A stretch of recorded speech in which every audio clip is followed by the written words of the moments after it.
Isang putok-batok na putripan ang natagpuan natin dito sa Valenzuela na kung saan sila yung nagsaserve ng crispy ulo at crispy pata. At ito ngay walang iba kundi ang KK Crispy Pata House. Ito ay matatagpuan sa 257 Hulo Street, Valenzuela City.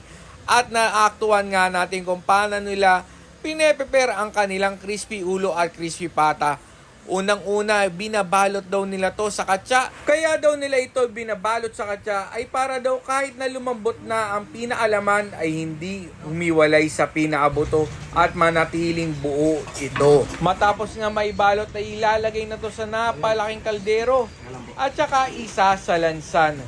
Pagkatapos nga mailagay lahat ng mga papakulo ang ulo at mga pata, lalagyan na daw to ng panimpla. At asin nga lang ang ipinakita sa ating panimpla nila at napakadaming tubig.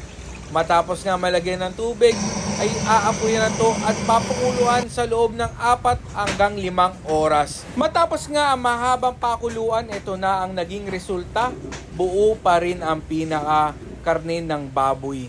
Matapos nga ang pakulo ay ready to prito na yan mga kaputrip. Sabi nga din nila depende daw sa laki ang presyo ng crispy ulo at crispy pata nila dito na siyang ipapakita ko ngayon sa inyo mga presyo.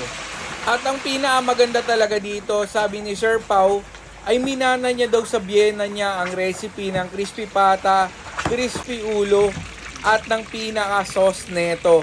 Kaya talagang pinangalagaan niya ang recipe ng kanyang mga biyenan. At ayan na mga putrip, syempre, ready to tiki man time na! Kainan na!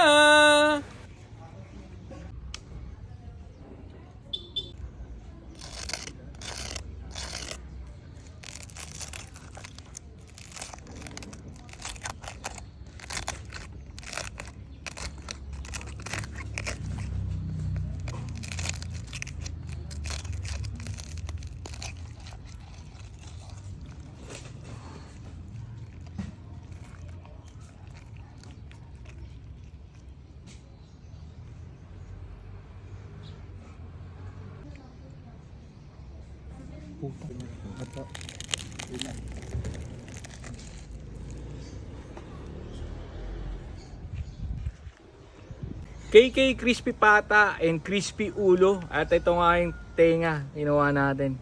Tara mga kakay, mga kaputrip, kain.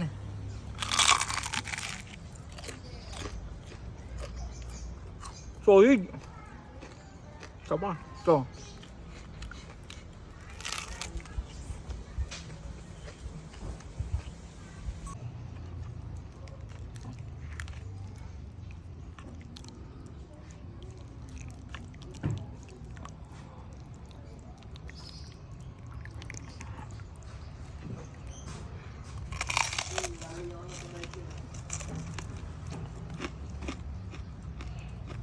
Solid. Ito pa.